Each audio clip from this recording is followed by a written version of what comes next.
الذین، یہ وہ لوگ ہیں جو یقیمون، قائم کرتے ہیں، الصلاۃ، نماز، اور یہ وہ لوگ ہیں جو نماز قائم کرتے ہیں۔ ان خوبیوں کا مطلب یہ نہیں ہے کہ نماز سے معافی ہو جائے گی، نماز تو پڑھنی پڑے گی، ہر حال میں پڑھنی پڑے گی۔ بڑی خوبصورت بات کہتے ہیں علامہ مراغی، وہ کہتے ہیں کہ نماز کے بغیر کسی دعا یا وظیفے کا اثر حاصل کرنے کی کوشش کرنا ایسا ہے جیسے پیٹرول کے بغیر گاڑی چلانے کی کوشش کرنا۔ مصری عالم ہے، اکثر لوگ کہتے ہیں نا کوئی وظیفہ بتا دیں، کوئی وظیفہ بتا دیں، نماز پڑھتے نہیں ہیں، تو ان سے بھی سوال کیا گیا کہ اس طرح گھر میں مسائل ہیں، جھگڑے ہیں، یہ ہے وہ، کوئی وظیفہ بتا دیں۔ انہوں نے آیت کریمہ پڑھنے کا کہا، کیونکہ رسول اکرم صلی اللہ علیہ وسلم نے کہا، حدیث کا ریفرنس بھی دیا، اور پھر انہوں نے کہا لیکن اس کے ساتھ آپ لوگوں کو چاہیے کہ آپ لوگ نماز کی پابندی کریں، کیونکہ جس طرح کے مسائل آپ بتا رہے ہیں اس سے میں گمان یہ کر رہا ہوں کہ آپ لوگ نماز ریگولر نہیں پڑھتے، اور اکثر لوگ نماز کی کوتاہی کرتے ہیں اور وظیفے پوچھتے رہتے ہیں۔ تو نماز پڑھے بغیر وظیفے کرنا اور ان سے اثر کی توقع رکھنا ایسا ہے جیسا پیٹرول کے بغیر گاڑی کے چلنے کی توقع رکھنا، تو نہیں چلے گی نا۔ تو اسی طرح نماز کے بغیر دعا کی گاڑی بھی نہیں چلے گی، عمل کی گاڑی بھی نہیں چلے گی، نماز ضروری ہے۔ اللہ رب کریم نے جب انبیاء کرام علیہ السلام کو نبوت پر فائز کرنے کا اعلان فرمایا، جس نبی کے لیے تو پہلا حکم نماز کا دیا، لہٰذا ہم دیکھتے ہیں کہ جب فرشتے آئے حضرت مریم کے پاس اور مریم آلریڈی اعتکاف میں تھی اور نمازیں ہی پڑھ رہی تھی نا، تو پھر مزید کیا کہا، واسجدی ورکعی مع الراکعین، تجھے چن لیا ہے مریم، تم مزید سجدے کر اور نماز با جماعت ادا کر، ٹھیک ہے۔ اور دوسری طرف زکریا کے پاس گئے تو زکریا آلریڈی نماز ہی پڑھ رہے تھے، اللہ خود کہتے ہیں نماز پڑھ رہے تھے، پھر مزید کہا اپنے رب کی ثنا کیا کر صبح و شام اور اس کے ذکر کے لیے نماز قائم کیا کر، پہلی نماز پڑھ رہے تھے، مزید کہا۔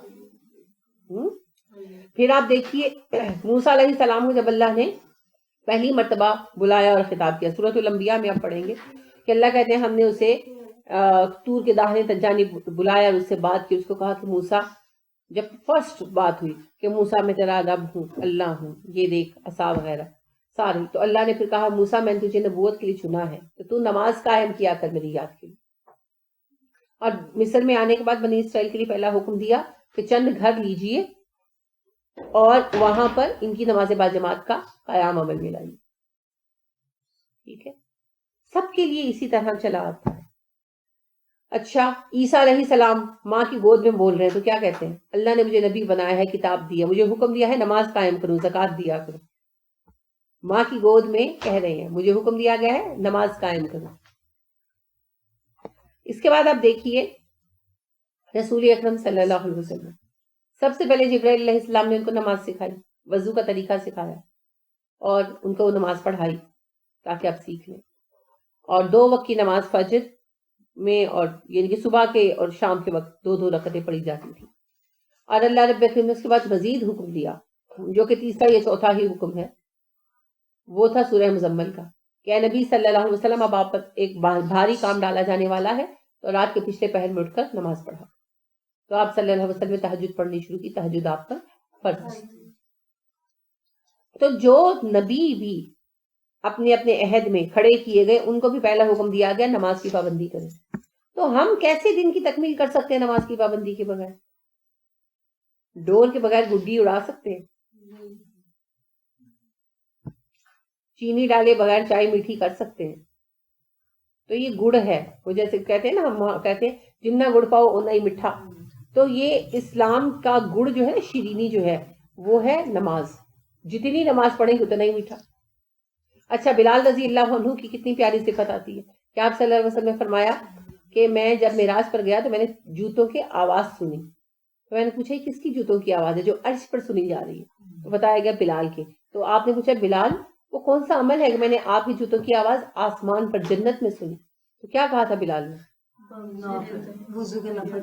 انہوں نے کہا میں جب بھی وضو کرتا ہوں کچھ نہ کچھ نماز پڑھتا ہوں، یعنی جب وضو کرتا ہوں تو کچھ نفل نماز پڑھتا ہوں، یہ نہیں بتایا کتنی پڑھتا ہوں، یہ ان کا اللہ کے ساتھ خاص معاملہ تھا، تو کہا کچھ نہ کچھ نفل نماز پڑھتا ہوں۔ تو اسی لیے تحیات الوضو، وضو کے 2 نفل، ان کی اتنی اہمیت ہے کہ رسول اکرم صلی اللہ علیہ وسلم نے کہا کہ خطبے کے دوران کوئی اتنی بات بھی نہ کرے، جمعے کے خطبے کے دوران، کہ کوئی بول رہا ہے تو اس کو اتنا کہا نا کہ تو چپ کر جا، تو اس نے لغو بات کی، لیکن کہا کہ تحیات المسجد تب بھی ادا کر، تحیات المسجد جو ہے تب بھی ادا کر، ٹھیک ہے، اور تحیات الوضو اگر آپ کے رہ گئے ہیں، آپ روٹین میں پڑھتے ہیں تو پھر بعد میں ادا کر۔ تو اس قدر اہمیت دی گئی نفل نمازوں کو، کیونکہ یہ اللہ کے قریب کرتی ہیں۔ اللہ کریم خود ارشاد فرماتے ہیں، حدیث قدسی ہے کہ میرا بندہ فرائض ادا کر کے میرا قرب حاصل کرتا ہے، اور پھر اس کے اندر نوافل کی محبت پیدا ہونے لگتی ہے، اور وہ نوافل پڑھنے لگتا ہے یہاں تک کہ میں اسے قریب کر لیتا ہوں۔ تو اللہ کے قرب کا ذریعہ کیا ہے؟ وسجد وقترب، سجدہ کر قریب ہو جائے۔ کس صورت میں آتا ہے؟ الگ، اقرأ بسم ربک الذی خلق کی آخری صورت، آخری آیت ہے۔ اچھا، اللہ فرماتے ہیں کیا تم نے اس بندے کو دیکھا جو تجھے نماز پڑھنے سے روکتا ہے جب تو سجدہ کرتا ہے؟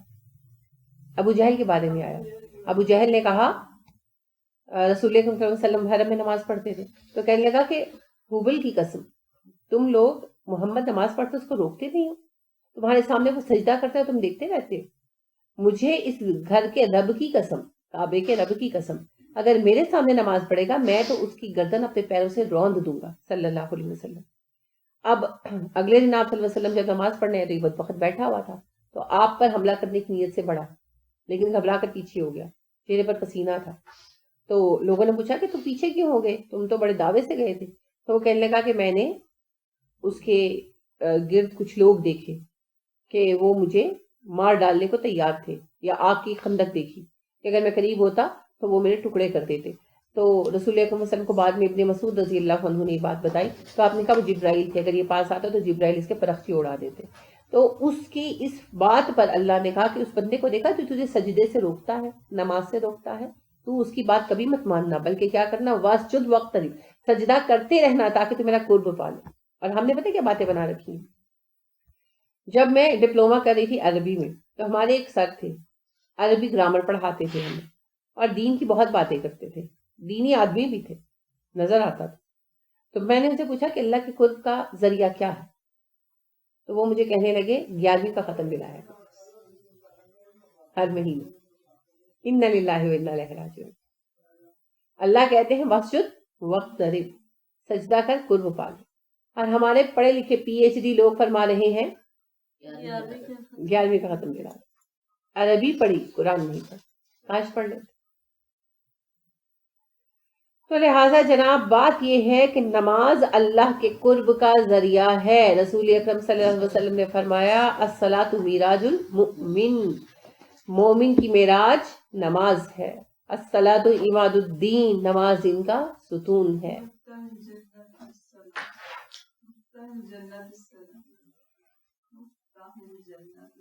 مفتاح الجنہ صلاح نہیں ہے، اچھا نہیں، میں وہ نہیں کہہ رہی، میری نظر سے نہیں گزری، مجھے اس کا بتانا، ٹھیک ہے؟ بہن کہہ رہی ہیں کہ ایک حدیث ہے کہ جنت کی چابی نماز ہے، میری نظر سے یہ حدیث نہیں گزری۔ ہاں یہ حدیث گزری ہے کہ جنت کی چابی ہے لا الہ الا اللہ، تو اس کا مجھے ضرور بتانا، ٹھیک ہے؟ ریفرنس بھی دینا۔ میری بدقسمتی ہے، میں نے کبھی بھی نہیں پڑھا، یعنی بطور حدیث کبھی نہیں پڑھا۔ ویسے کسی کا کال وغیرہ ہو تو میں نہیں کہہ سکتی، لیکن بحیثیت حدیث میں نے یہ بات کبھی نہیں پڑھی، تو اس وجہ سے میں بیان نہیں کر رہی، کیونکہ حدیث میں بڑی ذمہ داری ہے، تو ضرور مجھے اس کا ریفرنس دینا، بڑی اچھی اگر حدیث ہے تو بہت ہی جامع ہے۔ تو نماز جو ہے وہ اللہ کے قرب کا ذریعہ ہے، جیسے معراج پر رسول اکرم صلی اللہ علیہ وسلم اللہ کے قریب ترین مقام کرتے فزیکلی بھی، تو نماز میں اللہ کے قریب ہوتا ہے مومن، ٹھیک ہے؟ اور نماز اللہ رب کریم سے جوڑنے والی بات ہے، نماز گناہوں کی معافی کا ذریعہ ہے۔ لہٰذا رسول اکرم صلی اللہ علیہ وسلم نے فرمایا کہ جب ایک بندہ نماز میں کھڑا ہوتا ہے تو اس کے گناہ اس کے سر سے کندھوں پر آ جاتے ہیں جھڑ کر، اور جب وہ رکوع میں جاتا ہے تو اس کے کندھوں سے جھڑ جاتے ہیں، بخاری کی حدیث۔ ایک اور حدیث میں آپ نے فرمایا کہ جب انسان وضو کرتا ہے تو وضو کرنے سے جب وہ ہاتھ دھوتا ہے تو اس کے ہاتھوں کے گناہ جھڑ جاتے ہیں، دھل جاتے ہیں، یہاں تک کہ ناخنوں کے نیچے تک کے، اور جب وہ ناک میں پانی ڈالتا ہے تو ناک کے گناہ دھل جاتے ہیں، یہاں تک کہ ناک کے خرطوم تک کے، اور جب وہ منہ میں پانی ڈالتا ہے تو گناہ منہ کے دھل جاتے ہیں یہاں تک کہ دانتوں تک کے، اور جب وہ چہرہ دھوتا ہے تو اس کے چہرے کے گناہ دھل جاتے ہیں یہاں تک کہ آنکھوں کی پلکوں تک کے، اور جب وہ سر کا مسح کرتا ہے تو سر کے گناہ دھل جاتے ہیں یہاں تک کہ بالوں کی جڑوں تک کے، اور جب وہ پیر دھوتا ہے تو اس کے پیروں کے گناہ دھل جاتے ہیں یہاں تک کہ ناخنوں تک کے، اور وہ بالکل پاک صاف ہو جاتا ہے۔ اسی لیے آپ صلی اللہ علیہ وسلم نے یہ بھی کہا کہ لوگوں، کیا کوئی ایسا بندہ جو 5 دفعہ دن میں پانی میں نہاتا ہو نہر میں، اس کے جسم پر میل کچیل رہے گا؟ صحابہ نے کہا جی کبھی نہیں۔ تو آپ نے فرمایا جو مومن وضو کرتا ہے اس کی مثال ایسے ہی۔ اسی طرح آپ صلی اللہ علیہ وسلم ایک دفعہ خزاں پہ نکلے تو آپ کے ساتھ صحابی تھے، ایک آپ نے فرمایا کہ آپ دیکھ رہے ہیں پتے کیسے جھڑ رہے ہیں؟ انہوں نے کہا جی۔ تو آپ نے فرمایا جب ایک مومن نماز پڑھتا ہے تو اس سے زیادہ تیزی سے اس کے گناہ جھڑتے ہیں۔ تو اسی لیے ایک نماز دوسری نماز تک کے لیے کفارہ ہے۔ رسول اکرم صلی اللہ علیہ وسلم نے خود فرمایا ایک جمعہ دوسرے جمعے تک کے لیے کفارہ ہے، ایک رمضان دوسرے رمضان تک کے لیے کفارہ ہے، ایک نماز دوسری نماز کے لیے کفارہ ہے، کہ اس دوران جو گناہ صغیرہ ہوتے ہیں وہ آٹومیٹیکلی معاف ہو جاتے ہیں۔ تو اب دیکھیں کتنی اہم چیز ہے۔ تو نماز قائم کرنا ضروری ہے۔ اب جو بندہ کتنا ہی نیکی کا ڈنڈورا پیٹے اور نماز نہ پڑھے، وہ کیسے مومن ہو سکتا ہے؟ عاشقان رسول ہیں ہم عید میلاد النبی پہ 2 راتیں جاتے ہیں اور نماز ایک بھی نہیں پڑھتے، تو بھائی پھر ایسے عشق کا کیا کرنا ہے؟ ٹھیک ہے، کوئی فائدہ نہیں۔ رسول اکرم صلی اللہ علیہ وسلم نے فرمایا الصلاۃ قرۃ عینی، نماز میری آنکھوں کی ٹھنڈک ہے۔ اب آپ صلی اللہ علیہ وسلم کی آنکھوں کو ٹھنڈا کرنے کی بجائے دہکائے رکھو تو یہ کیسی محبت ہے؟ کوئی محبت نہیں۔ تو لہٰذا نماز جو ہے نا یہ بڑی اہم چیز ہے، بہت اہم چیز۔ وَمِمَّا رَزَقْنَاهُمْ يُنْفِقُونَ، اور ہم نے جو مال انہیں دیا ہے اس میں سے خرچ کرتے ہیں۔ یہ بات کتنی دفعہ ریپیٹ ہو گئی ہے؟ آل عمران میں بھی پڑھا يُنْفِقُونَ فِي السَّرَّاءِ وَالضَّرَّاءِ، اور آپ نے بقرہ میں بھی یہ دونوں صفتیں پڑھ لی۔ تو آپ دیکھیں بقرہ میں تو الفاظ بھی تقریباً یہی ہے، وَمِمَّا رَزَقْنَاهُمْ يُنْفِقُونَ، ایگزیکٹلی یہی ہے۔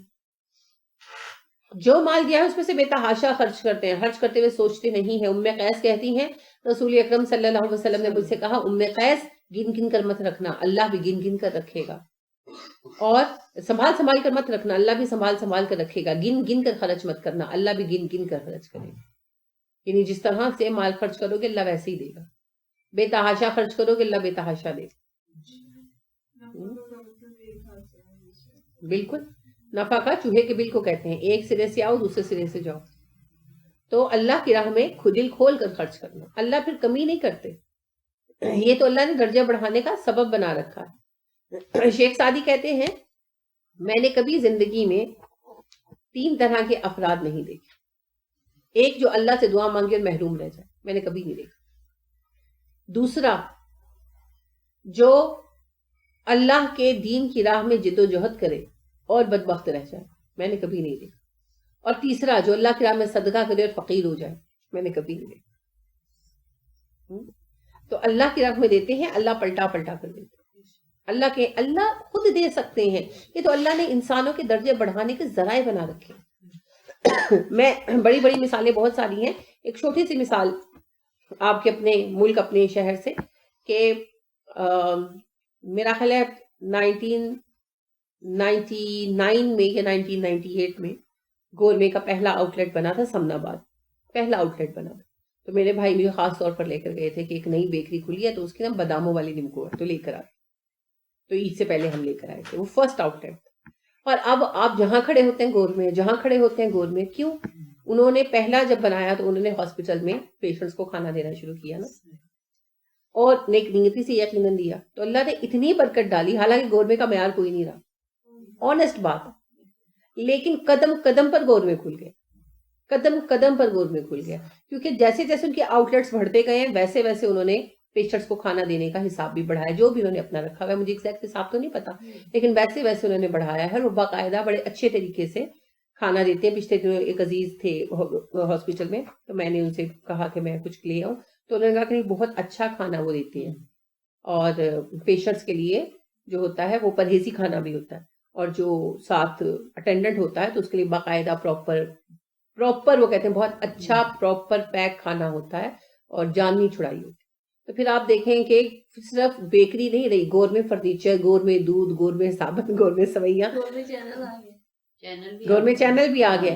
اب دیکھیں یہ اللہ نے اندھا دھند برکت دی اور یہ دیکھتے دیکھتے گرو کیا اس نے. کوئی کامیاب نہیں ہو سکتا. گلکی ہاسپٹل میں میرا بھتیجا تھا، تو ہم وہ ایکسیڈنٹ ہونے پہ ٹانگ بہت بری طرح ہو گئی، تو کافی لمبا رہے 2-2.5 مہینے تک گلکی ہاسپٹل.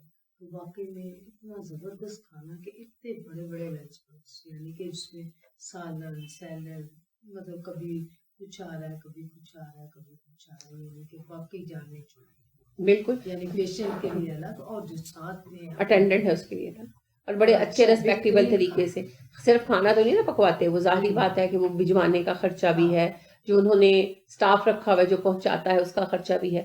تو انہوں نے دل کھول کر اللہ کی راہ میں دیا، اللہ نے دل کھول کر پلٹا کر دیا. اور میں وہی ہنستی ہوں، اور باقی یہ بات بالکل سیریس ہے کہ معیار کوئی نہیں رہا گور میں، لیکن اللہ نے ان کو اندھا دھند عطا کیا ہے، کیونکہ وہ اللہ کی راہ میں اندھا دھند دیتے ہیں، بہت دیتے ہیں. کیونکہ اگر آپ نے 4 بندوں کا بھی کھانا بنانا ہے تو کھانا بنانا ظاہر اس کے لیے کوئی نہ کوئی بندہ رکھنا، پھر 7 گاڑیاں جاتی ہیں، پھر تقسیم کرنے والے لڑکے ہوتے ہیں، تو ہر چیز کا وہ ارینج کرتے ہیں، بڑے ریسپیکٹیبل طریقے سے دیتے ہیں. تو یہ وہ مثال ہے ان کے، وہ کوئی بہت دیندار فیملی نہیں ہے، ان کے کوئی بھائی کہ دینی گھرانہ ہے بڑا نامور، ایسا بھی نہیں ہے، عام ہمارے جیسے لوگ ہیں.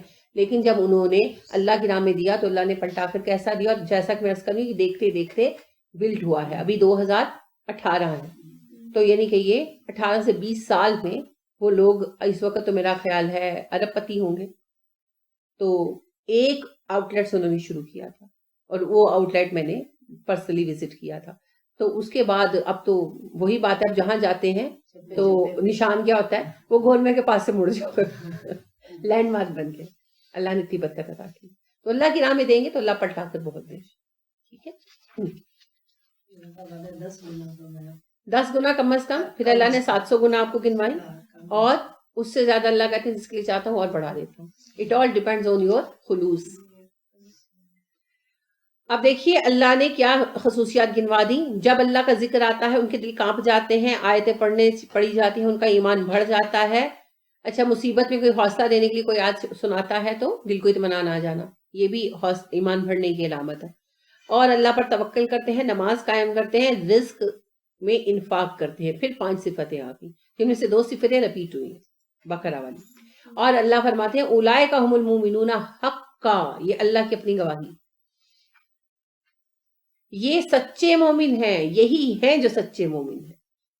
کیوں میں نے کہا یہی ہیں جو سچے مومن ہیں؟ کیونکہ جب بھی جو اس میں معرفہ ہے اس سے پہلے ہم آتا ہے تو وہ یہی معنی دیتا ہے. اللہ نے اولائکا کہہ دیا تھا، لیکن اس کے بعد یہ ہم صرف خصوصیت ظاہر کرنے کے لیے آیا. ہم المؤمنون، اگر ہوتا ہم مومنون تو پھر یہ عام معنی ہوتا، لیکن یہاں پر آیا ہم المؤمنون، یہی ہیں جو سچے مومن. کتنی خوش نصیبی ہے نا جس کو متعلق اللہ گواہی دے. اور اللہ کی گواہی کبھی نہیں بدلتی، ہمیں اپنے آپ کو بدل کر اس لیول پر لانا. یہ صفتیں پیدا کر لیں. مومنون حقا کا ٹائٹل سب کے لیے. لہم درجات عند ربہم، یہ ہیں جن کے لیے اللہ کے پاس درجے ہیں. ایک درجہ دوسرے درجے سے کتنا دور ہے؟ زمین و آسمان کے برابر. اور کتنے درجے ہیں؟ رسول اکرم صلی اللہ علیہ وسلم نے فرمایا نچلے درجے والے اپنے سے اوپر کے درجے والوں کو ایسے دیکھیں گے جیسے تم آسمان پر ستارہ چمکتے دیکھتے.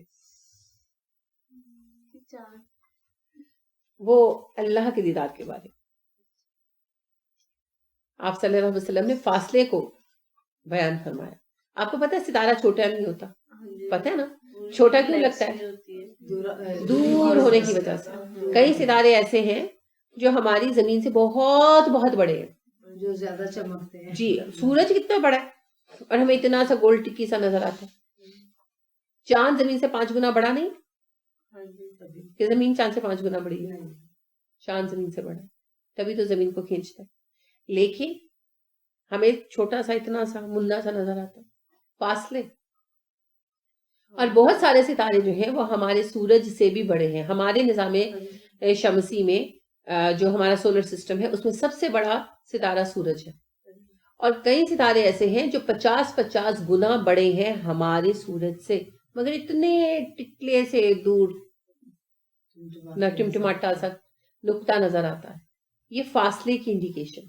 تو رسول اکرم صلی اللہ علیہ وسلم نے بھی اسی معنی میں کہا کہ اتنا فاصلہ ایک درجے سے دوسرے درجے کا ہوگا کہ نچلے درجے والے اوپر والے درجے والوں کو یوں دیکھیں گے جیسے تمہارے ستارے دیکھتے. اتنا فاصلہ ہوگا. فاصلے طے کیسے ہوں گے؟ اپنے سے سیکنڈ والے کو ستارے کا ہے، اگر 100ویں درجے پہ دیکھیں تو پھر تو وہ نہ نظر آنے والی بات. ایک ہاں جی، ایک درجے والے دوسرے درجے والے، وہ تو پھر ہماری اس سے رینج سے باہر چلے گا. پھر آپ کو اس کے لیے وہ لگانی پڑے گی مائکروسکوپ. تو وہ جراثیم دیکھنے کے لیے ہوتی ہے، بایوسکوپ دور دیکھنے، دور بھی نہ لگانی پڑے گی. تو دیکھیں بات یہ ہے کہ درجات کی بلندی کے لیے کوشش کرنی چاہیے. جنت میں جانا بہت بڑی بات ہے، مگر درجوں کی بلندی کی اپنی اہمیت، آزاد پانے کی اپنی اہمیت. تو پھر بلندی درجات کے یہ سارے راز ہیں جو بیان کیے جا رہے ہیں. تو جتنا تقویٰ بڑھے گا، جتنا احسان اور احسان میں ترقی آئے گی، اتنا ہی اللہ کے حضور درجے بڑھتے جائیں گے. تو درجے بڑھانے والی کون کون سی چیزیں ہیں؟ ایک تو وہ قرآن پڑھتے جاؤ، اور ہاں جی وہ بھی ایک ہے، اقرا وقت تک پڑھتا جا چڑھتا جا. تو اس کے لیے قرآن یاد کرے. وہ تو قرآن نماز میں پڑھنے والوں کے لیے ہے نا. تو نماز میں پڑھنے کے لیے قرآن یاد کرنا پڑے گا. حفاظ کے لیے ہے وہ، ٹھیک ہے. تو جس کو جتنا قرآن یاد ہے تو قرآن یاد کر، جتنی یاد کرے.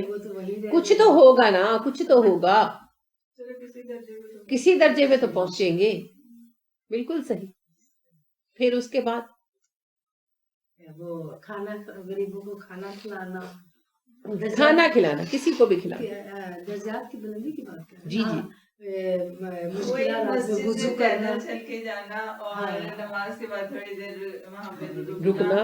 اور تیسرا کیا تھا مجھے کیا پتا. کھانا بھی کھلانا، اور مشکل حالات میں پورا مسجد میں تھوڑی دیر رکنا، مسجد پیدل چل کر جانا، اور سلام کرنا. رک، اور وہ تو جو فارا دیکھیے گا. آپ یاد کریں ان چیزوں، یاد کریں گے تو یاد رہیں گے. چھوٹے چھوٹے پیجوں پر کالم بنا لیں، بلندی درجات کی جو چیزیں آپ کو پتہ چل رہی، کفارے جو پتہ چل رہے ہیں، تاکہ کبھی آپ کو کوئی ضرورت محسوس ہو تو آپ دیکھیں. ٹھیک ہے. خالی پڑھ کر بھولتے جانے سے کیا فرق ہے آئے گا؟ رسول اکرم صلی اللہ علیہ وسلم نے فرمایا النسیان آفت العلم. بھول جانا علم کی مصیبت ہے. مجھے حدیث یاد نہ کرائیں، مجھے پوائنٹ بتائیں. مجھے پتا ہے خواب میں آپ صلی اللہ علیہ وسلم نے یہ سب دیکھا تھا. وہ کہا تھا آپ نے وہ چھپی یاد کرنے کے لیے. جب میں نے لکھوا دیا تو آپ نے یاد کر لیا. یہ نا بچوں والے ایکسکیوز ہے. وہ جیسے میں نے آپ کو پہلے بھی کہا تھا نا کہ ایک سوداگر نے ایک پرندہ خریدا بولنے والا. تو پرندہ کہنے لگا مجھے آزاد کر دیں، تجھے 3 باتیں بتاؤں گا تیرے کام آئیں گی. اس نے اسے آزاد کر دیا. تو کہنے لگا کہ پہلی بات یہ کہ کسی ایسی بات پر اعتبار نہ کرنا جو ناقابل یقین ہو. دوسری بات یہ کہ اگر کوئی نقصان ہو جائے تو اس پر افسردہ نہ ہونا. اور پھر اڑ کر درخت کی اونچی ڈال پر بیٹھ گیا. اور کہنے لگا تیسری بات یہ ہے کہ تو بہت بے وقوف آدمی ہے. میرے پیٹ میں ایک لال ہے، تو نے مجھے آزاد کر دیا. اگر تجھے مار کر وہ لال نکال لیتا تو اس لال جیسے دنیا میں کوئی لال نہیں ہے. تو وہ بڑا افسردہ ہوا، رونے پیٹنے لگا. پھر کہنے لگا اچھا لال تو آج سے کیا، کم از کم تیسری بات ہی بتا دو. وہ کہنے لگا بے وقوف شخص، میں تجھے 2 باتیں بتائیں، تو نے کون سا عمل کیا؟ میں نے تجھے کہا کہ جو بات ناقابل یقین ہو اس پر بھروسہ نہ کرنا، اور میں نے تجھ سے کہا کہ جو چیز ہاتھ سے نکل جائے اس پر غم نہ کرنا. تم نے وہ دونوں باتیں یاد نہیں رکھی، تو تیسری بات بتا کے کیا کروں؟ جو میں نے آپ کو لکھوایا آپ نے وہ یاد نہیں کیا، تو چھپوا کر دینے سے کیا ہو جائے گا؟ 5 چیزیں یاد بول رہی. الرق وہ تو تھا نا کفارہ، نرمی، کھانا کھلانا، تہجد پڑھنا. اور اس میں دوسری طرف جو آ جاتا ہے اس میں پیدل چل کے مسجد کی طرف جانا، اور نماز پڑھنے کے بعد مسجد میں تھوڑی دیر قیام کرنا، رکنا، وضو ناگواری کے باوجود وضو کرنا. دیکھیے پتہ ہے بات کیا ہے، آپ کو یقینی علم ہونا چاہیے. یقینی علم کے لیے اپنے ہاتھوں کو تکلیف دے کر اہم باتیں لکھ لیا کریں اور ان کی کالم بنا لیں، جیسے بلندی درجات کے اعمال، گناہوں کے کفارے. ان کو کبھی نہ کبھی مہینے میں ایک آدھ دفعہ نکال کر دیکھا کریں تاکہ ریمائنڈ ہوتا رہے, تبھی فائدہ ہوگا. ویسے بھی دوسروں کو بتانے سے بھی ہوتا رہتا ہے کہ بہت زیادہ ہوتا ہے. میں تو دوسروں کو بتایا تھا تو یاد رہ گیا. بالکل دوسروں کو ضرور بتائیں, کوئی عمل کرے گا اس سے آپ کو فائدہ ہوگا. ہو سکتا ہے کہ چیز پر ہم عمل نہ کر پائیں تو دوسرا کر لے, اس کی وجہ سے ہماری جو ہے اللہ کے ہاں بچت ہو جائے, تو وہ تو ضرور کریں. اور پھر کبھی نہ کبھی ریمائنڈ بھی کرتے رہا کریں. آپ دیکھیں, آپ کپڑے جب گرمی کی سیزن کے اٹھاتے ہیں تو وہ سردی میں جب نکالتے تو کئی کپڑے یاد نہیں ہوتے. کبھی ہوا ایسا؟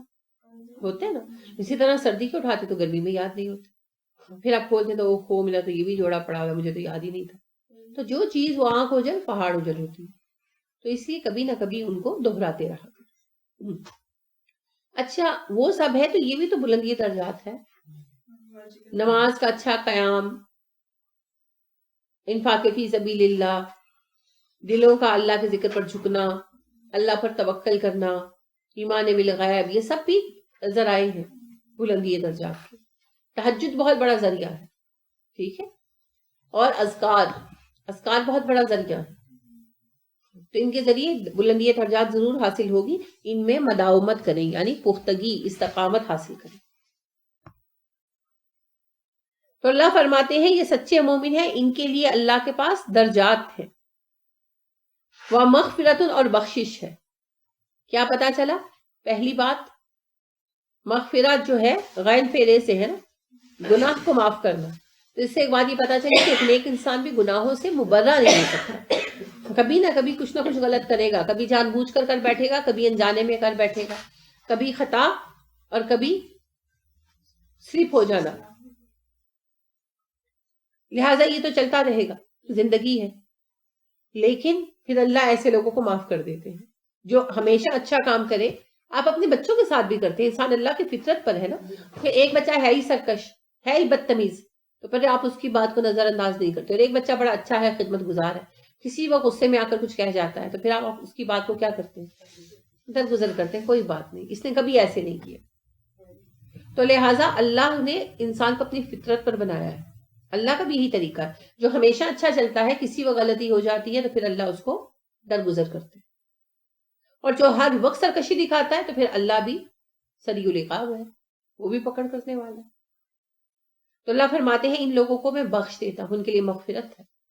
وَرِزْقٌ کریم, اور بڑی معزز روزی ہے. آپ کسی کو کھانا دیتے ہیں تو کئی طریقے ہو سکتے ہیں, ہے نا. آپ اس کو ہاتھ میں بھی پکڑا دیتے ہیں, تھیلے میں ڈال کر, بالکل بھی ہاتھ میں پکڑا سکتے ہیں, جیسے فقیروں کو ایٹ ٹائمز ہم دے دیتے ہیں. پلیٹ میں ڈال کر دہلیز پر بٹھا کر بھی کھلا سکتے ہیں, ٹیبل پر بٹھا کر بھی کھلا سکتے ہیں. سب طریقے ہیں, ہے تو کھانا ہی, مگر طریقے اور سرونگ کے ساتھ درجے میں فرق آتا ہے, ریسپیکٹ میں, عزت میں فرق آتا ہے. بس یہی بات ہے کہ یہ نہیں کہ ان کو روٹی دے دی جائے گی جاؤ کھاؤ, ایسے نہیں ہوگا, بلکہ بڑی معزز روزی ہوگی. یعنی انہیں جو کچھ ملے گا بڑے باوقار طریقے سے ملے گا, ان کو بڑے درجے اور مقامات ملیں گے, اور انہیں مشقت نہیں کرنی پڑے گی, بلکہ سب کچھ ان کے لیے اللہ رب کریم بلا مشقت رکھے. دنیا میں رزق حلال کمانے کے لیے آپ کو بہت کچھ جھیلنا پڑتا ہے, اپنی آفیسرز کی باتیں سننی پڑتی ہیں, کسٹمرز کی باتیں سننی پڑتی ہیں, بڑا کچھ ہوتا ہے. لیکن جنت میں یہ سب نہیں ہوگا, کوئی انسلٹنگ بیہیویئر نہیں ہوگا. نہ صرف یہ کہ روزی ملے گی بلکہ درجات بھی ملیں گے, اعلیٰ مقامات بھی ملیں گے. اور جو کچھ اللہ رب کریم عطا کریں گے وہ سارا کچھ بڑے معزز طریقے پر دیا جائے گا, بطور انعام دیا جائے گا, اور فضیلت کو ظاہر کرے گا. ٹھیک ہے, تو لہذا مال بھی ملے گا اور فضیلت بھی ملے گی. تو یہ ان کے لیے ہے جن میں یہ خصوصیات. تو اب آپ نے اس ویک میں اپنا یہ کام دیکھنا ہے اور اس کو کرنا ہے. کوئی سوال ہو تو پوچھے. ٹیچر یہ کہ غافل دل کی دعا قبول نہیں ہوتی, تو ہم کئی دفعہ نماز پڑھتے ہیں تو دھیان رکھ کے پڑھتے ہیں, لیکن ایسا ہوتا ہے کہ ہم ایک رکعت پوری پڑھ لی تو پتہ نہیں چلا کہ کون سی سورت پڑھی ہے, مطلب پڑھ گئے ہم تو ایسی مطلب غافل طریقے سے پڑھی, تو وہ نماز دوبارہ لٹانی پڑے گی. نہیں, نماز کے درمیان اگر اس طرح آپ کی توجہ غیر حاضر ہو جائے تو جس وقت دوبارہ خیال آئے, تھوڑی دیر بعد خیال آتا ہے نا, تو پھر اپنی نماز میں توجہ دوبارہ کر لیں, آہستہ آہستہ یہ چیز ختم ہو جائے گی. یہ شیطان کا جو ہے نا بیچ میں اچک ہے, شیطان چاہتا ہے غافل کرنا، اس نماز کو دہرانے کی ضرورت نہیں. ٹھیک ہے، انشاءاللہ پھر آہستہ آہستہ جب توجہ کرتے رہے گا پھر آہستہ آہستہ یہ چیز ختم ہو جائے گی. اسی لیے جو ہوگا نا تھوڑی سی اونچی آواز میں آپ بتاتے ہیں نا کہ ہاں جی پڑھا بالکل کریں پڑھیں تاکہ اپنے کان تھوڑا سنیں اور آپ کو پتہ چلے آپ کیا پڑھ رہے ہاں ہیں. اس سے بھی یہ اس سے اور آزمایا ہے کہ واقعی توجہ تھوڑی کم بٹتی ہے. کام پڑتی ہے. اس کے علاوہ مختلف صورتیں یاد کریں، ہمیشہ چھوٹی کریں اور مختلف صورتیں پڑھیں تو اس سے بھی بڑی توجہ رہتی ہے کہ اچھا اس میں یہ صورت پڑھنی ہے، میں نے اس میں آپ سوچ کے کھڑے ہوتے ہیں. اور مختلف اذکار پڑھیں تو اس سے بھی بڑی توجہ قائم رہتی ہے. یہ چیزیں ہیلپ کرتی ہیں. پھر بھی اگر ہو جائے ایسا تو نماز لوٹانے کی ضرورت ہی نماز ہو گئی. انشاءاللہ رفتہ رفتہ یہ کمزوری ختم ہو جائے گی. اور کوئی بات؟ سبحانک اللہم و بحمدک ونشہد ان لا الہ الا انت ونستغفرک ونتوب الیک. السلام علیکم ورحمۃ اللہ وبرکاتہ.